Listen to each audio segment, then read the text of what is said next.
Everybody, this is Tim Rhodus. He is going to share with us a little bit about our experience with church and what we love about serving our people, but also the challenges with COVID. So what do you think, man? What do you think the church is going to look like next year? Well, I'm one of those guys that I'm not discouraged. I'm one of those guys that's always hopeful. You know, I believe in the beauty of the local church, and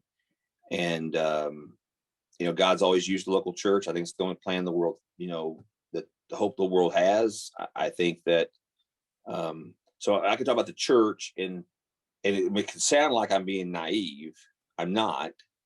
I just believe that there's a difference in a lot of places that call themselves churches that don't really function what I think a biblical church should be functioning as. And I think some churches are going to flourish. And what I mean by that is it may look different. I hope it looks different, because if we just look at stats, what we've been doing wasn't working. Right. I mean, it may work in my church or somebody's church, your church, whatever, but across the board, churches they're in decline. Baptisms are down and all these kind of things. We're not making disciples, and, you know, all the things you'd name. Well, right. Okay. So, so to me, it's an opportunity for people who want to resist change. For instance, you know, churches that we don't want to change. Okay, they've been forced to change, and it's almost like this place that circumstances have put us in, that we choose to adapt and change, be flexible, try to figure out how to do this thing, or we're going to die. You know, so churches, I think that they started realizing the mission hasn't changed. That's why I tell our church all the time. It doesn't matter what else is going on around us. The mission hasn't changed. So the mission isn't, you know, to be internally focused and to lock our doors and keep everything out. The mission is to be externally focused and go take the gospel to the world and make disciples while we're doing it. And, you know, so how do we do that? And what's that look like? And so, like, you know, I used using the Great Commission, matter of fact, coming out of 20, going into 21, I did a series called As You Go, and just using the terminology that when Jesus said, "Go ye therefore to all the world," you know, the terminology is as you're going, or since you're going anyway. And so how I used that was, it's not so much. Do you remember the old days when they had like a Thursday night visitation thing or whatever it is? Yes. You know, made all the deacons go, made all the Sunday school teachers go, or whatever. You know, it's not that. It's not what it is. It's you're already going to school. You're already going to work. You're already going to the grocery store. You're already going to the ball game. You're already going to whatever. As you go, this is how we're supposed to live our lives. And I think it's a different model than we're going to pay a hired gun to come in and do church for us. And I hope that pastors, we recognize that, you know, we've used the whole Ephesians 4:11 type model, that we're supposed to equip people to do ministry. People are supposed to be doing ministry as they go. One of the things that we've done as a church, you know, over the decades is I have very few meetings. We have very few meetings as a church, as far as, you know, organizational meetings or whatever. But the church I inherited had lots and lots and lots and lots and lots of meetings. Did you have monthly all church meetings? Yeah, we had monthly ones, but we also had all the different committee meetings that had to meet. Yeah. And even if you weren't going to have anything to do, they still met. And so I let that happen for a while. I went to those meetings, and I remember they put things on Kelly, but they didn't really do anything. And the same people in the same meetings. Like, so I met with you last night in this meeting. I met with you tonight in this meeting. I meet with you next week in this meeting. Okay, so then I tried to combine some things. I did different things. As our church was growing, I wasn't trying just to come in and do it. I let things kind of happen, you know. And but I think a lot of churches that was like, so our church went through that process. We went through the change process as part of what I call revitalization. We went through the revitalization process. And how I would say it is that if Ryan and his wife come to my church and they say, "Hey, we have 2 hours a week or 2 hours a month to give, how can we serve?" I don't want them in a committee meeting someplace. I want them out doing ministry, because committee meetings aren't life-giving very often, and doing ministry is life-giving. Okay. So that was the way I approached it. Okay. Now, if we just kind of get up to where we are today, I would say the same thing, is that we don't need to be stuck in buildings and meetings. We need to be out doing ministry. And so how do we equip our people to do ministry as they go? That I think the churches of the future are going to, they need to become cultures of redemption is the way I talk about it. That, Sure. that this is what we're here to do. That other stuff that was kind of self-serving, it was all internally focused. I mean, most of that stuff doesn't matter. And we've stopped doing an awful lot of that in 2020, which proves it didn't matter, So Right. Yeah. So I, anyway, I think that I'm hopeful. I'm filled with hope. I think it's going to be, I mean, I know there's going to be some pain. I know there's going to be churches that struggle, churches that just, they stop meeting. They decline a place they can't recover. But the church has always flourished. And I wouldn't call this, persecution. I would call it hardship. And I don't even know if I want to call it hardship, really. I mean, if you're talking about somebody from China or wherever, I would not want to call what we experience hardship, right? But the church always flourishes through times of reevaluation and recalibrating. And, the Spirit of God is not overwhelmed, and he's not, scared, and he's not shocked, perplexed, and he's not shocked. He wasn't like, holy smoke, where'd that come from? It's like, he wasn't surprised like the rest of us was, Enemy took my rook. What? That's right. No. That's right. Like, how did that happen?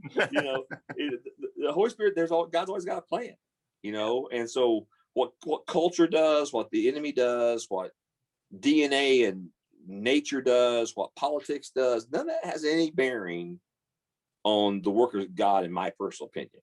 Sure. And I'm putting my money on him. He's always got a plan. And I think it's gonna be a great bounce back story. I think there's gonna be some churches that wake up, I think individual Christians that wake up, that realize that being a follower of Christ looks different than what it used to look like.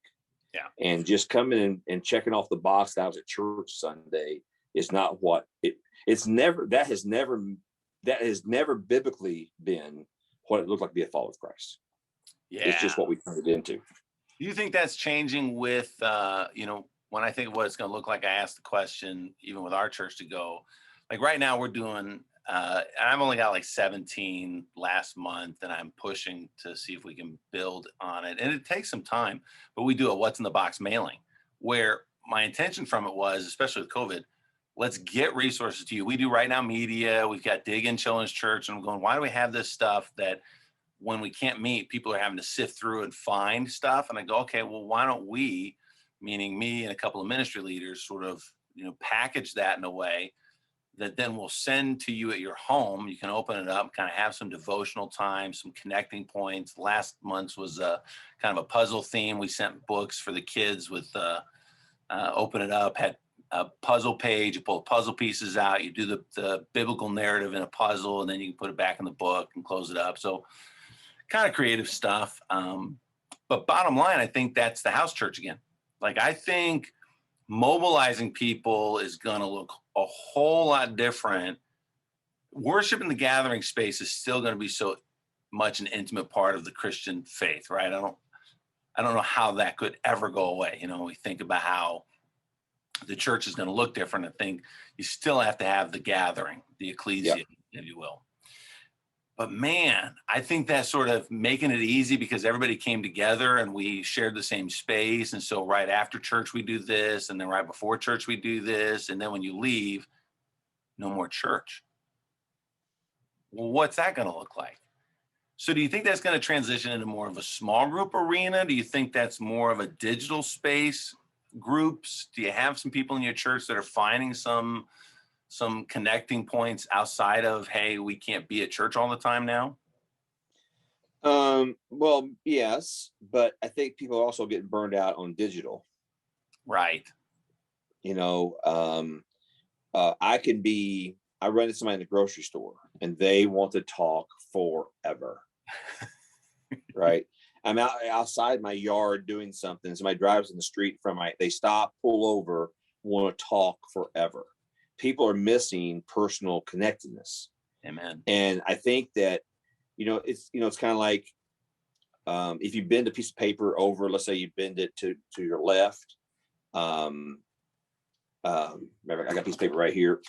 If I take this piece of paper and I fold it over like this and make a crease in it, it doesn't just straighten out. to straighten it out, I've got to bend it back the other way and kind of crease it. And then I can straighten it back out. Sure. Well, I think that we've gotten so technology driven. Kids got their Chromebooks and they're e-learning and they're doing all the things they're doing and they're on YouTube all the time. And the last thing they want from the church is one more video to watch. Kids are on their phones, whether it be on, Snapchat or Instagram or, TikTok or whatever it is. They're constantly being entertained. And I think the days of the church being the entertainment center, I know it doesn't look like it, but I'm old. Okay. And so I remember, so when I began student ministry, it's like, you're the youth pastor and you're everything from a babysitter to a counselor to the preacher you did everything. And your job is to entertain this group of kids. And what are you going to do with them? And how are you going to reach kids? And you're the hired gun they bring in and do all these things. Well, and it used to be we had to tell a kid, you could tell them there were 12 disciples and they go, okay, great. Now you say there's 12 disciples, they may look at their phone out and look it up and see if you're right or not. Or if you say, I can't remember all their names right now, but there's 12. Yeah. They'll look up and say, hey, the names were, and they'll read them all to you because they can find anything they want to find. And so in the education world, a lot of people make this change, but for a long time now, and more so now, it is we don't really need someone to tell us the information. We need someone to tell us how to find information and how to vet, how to filter the information to get correct information, okay, rather than dishonest or manipulative information or whatever it is, biased information. And so the church has to make that same thing. Yes, I need to teach my students, our children, our adults. I need to do all that. I get it. But they can they go online right now. They can listen to preachers around the world. Every famous name you ever want to hear is available. Yeah. All kinds. Most of the unfamous guys you ever want to hear are available, right? They don't need to preach. They need something else. And so that's where I think I believe we're going to at some point kind of bend back toward more personal connectedness. Sure. I want to talk to you. I don't want to watch you on video anymore. I'm done. I'm sure you hear that. I'll send you a Zoom link. Oh my gosh, another Zoom call. I'm so tired of. I know. And I love that it's allowed again, that you can connect at least on some level. But holy cow, and that's why I think like technology. Okay, right now media, it's easy, but it should be hybrid with, hey, why don't we sit around? Why don't we have 3 or 4 families together? Hey, let's get together. I don't quite know how to package that for our church families yet. Our senior saints, especially. COVID's going to be a higher risk for them for a while to come. So I've got a lady that technology is a higher risk for them. Like it's hard. Yeah. They don't know how to do it. I don't know how to do that. No matter what you say to them, it's like, I don't know how to do that. So it's harder for them to adapt as well. So that is a concern. I don't know what the answer is on that end. We've got they've done it in the home for years. Now they're not meeting. Are they going to go back? I don't know. So yeah.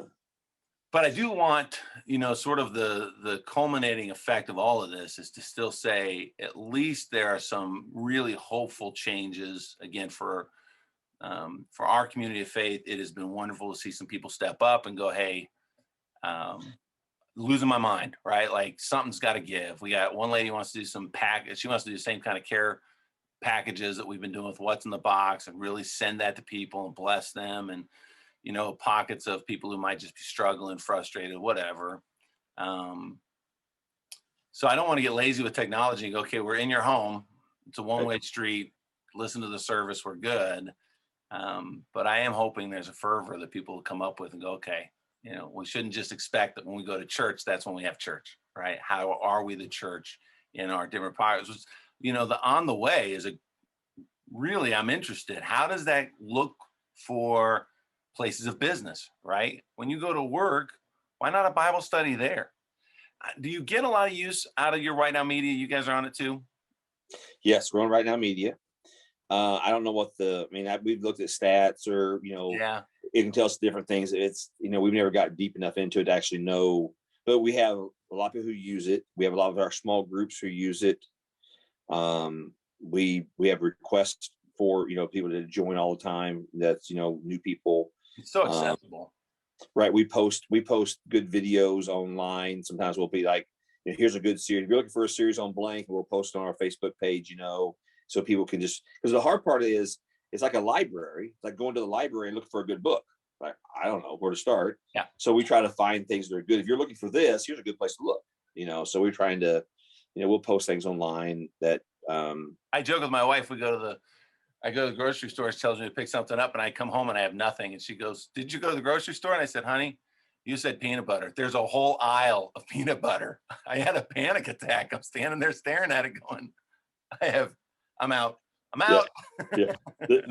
Our church has given me a hard time all the time about toilet paper here, because I made a comment about, you go to the toilet paper aisle, and of course the whole thing, there's all kinds of different kinds. And it's like, even the same, if you say, I'm just going to use Charmin, okay, fine, pick the brand.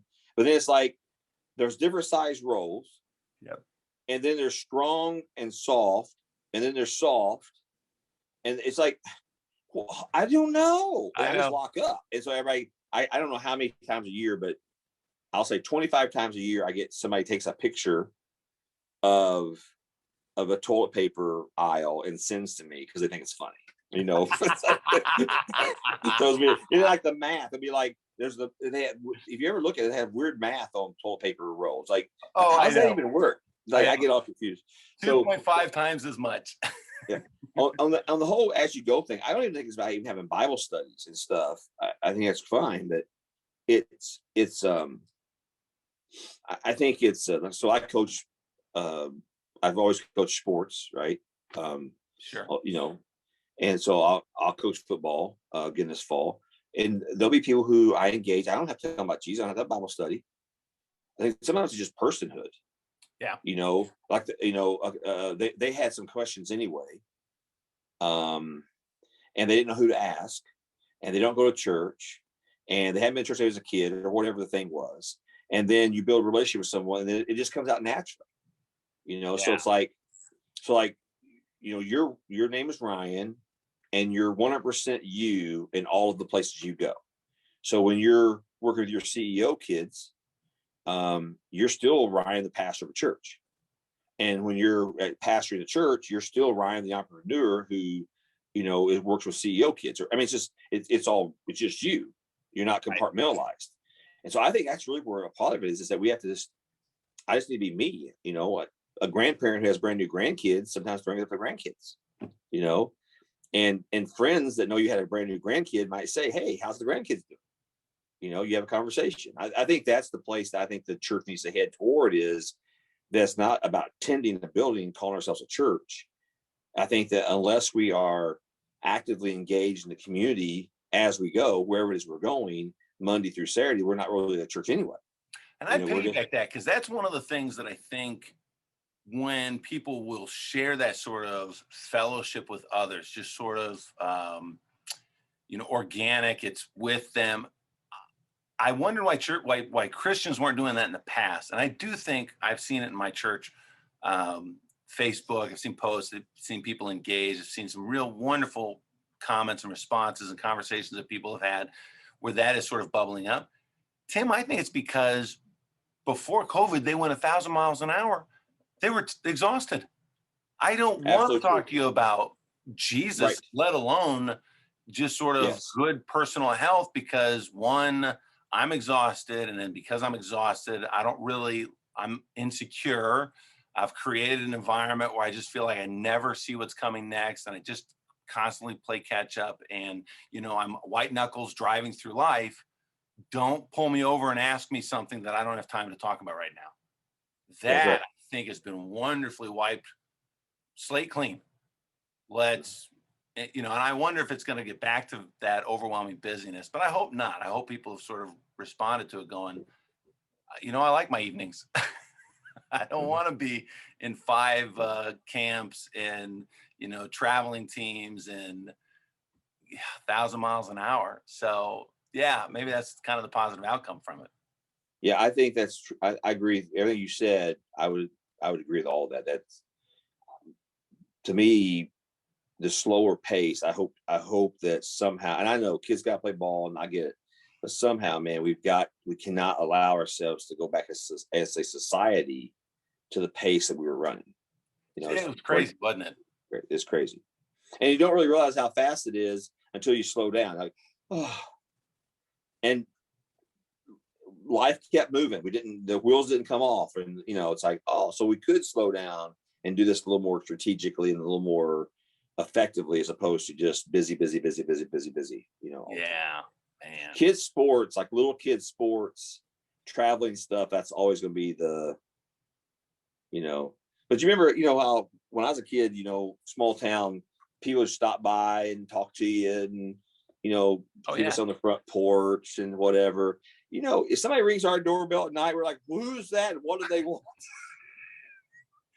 Are you so bad that you have the ring and you're looking on your phone and you're like, no, I don't have that. I don't have it yet either, but I'm not answering the phone. Okay. No,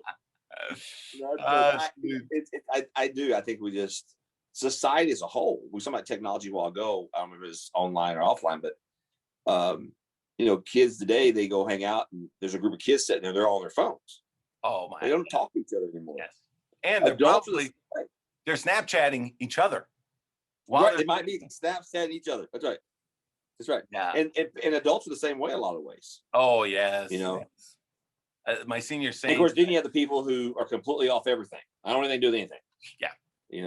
Yeah. So it's just a weird world we live in. I'm giving up social media for Lent. Like, okay, I guess you could take a pass on knowing about the rest of the world because you're not meeting with them anyway. So, yeah. Well, we get confused about the difference in what a friend is, or whatever. I think I'm hopeful. I'm hoping there's a lot of course correction coming, and what we've been doing. I just feel like what we've been doing has been working, and I hope that, of course, in our case as a church, but I hope that I always pray for my simple prayer I pray all the time is that God give me eyes to see what he sees, a heart to feel the way he feels, and whether that be a person, a circumstance, situation, whatever it is, and then that I'll have the courage or the whatever it is to engage that.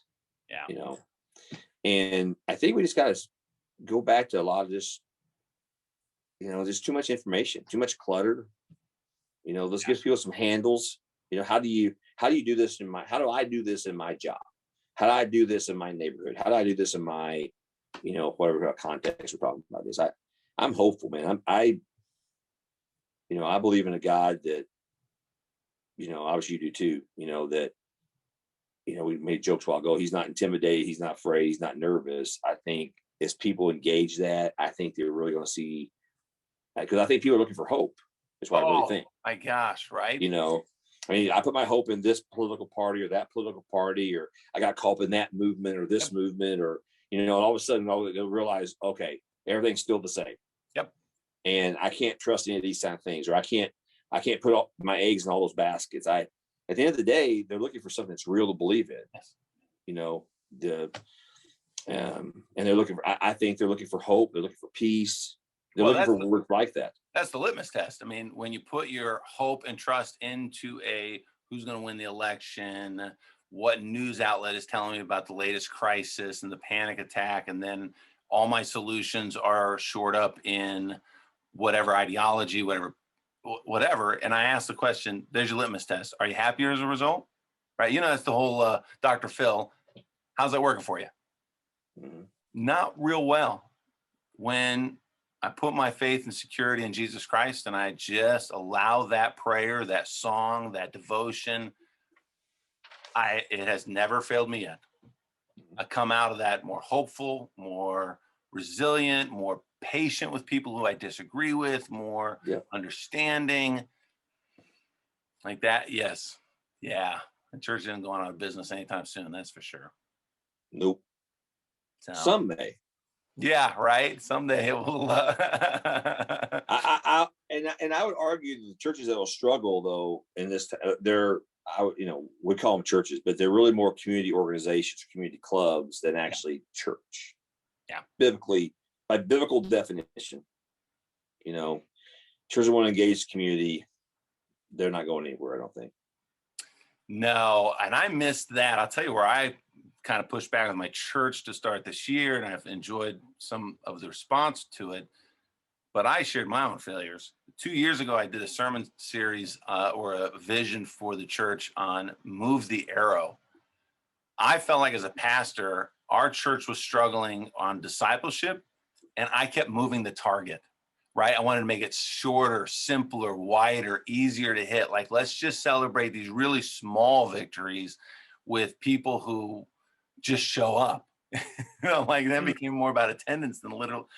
And now with COVID, I'm spinning that around going, no, let's move the archer, right? Let's not move the target to make it easier for people. Let's give the archer more skill that they can then do things better, refined. And that's discipleship. And I said, that's what we got to do as a church. We got to stop thinking that the church is going to make things easier for you, your schedule wise, your program wise. Instead of being an hour and a half, let's make 45 minutes. I'll make it, a nice little package for you to bite into, take on the rest of your week. No, it needs to be with you the rest of the week. What does that look like? How does that present itself with, our nurses that go into the hospitals, or our teachers that go into the school districts, or, everybody in everyday life. So, yeah. The other side, a lot of the chaos we've been through in the last year, or if you even go back just the politics of the last 8 years, 10 years, whatever you want to go back to,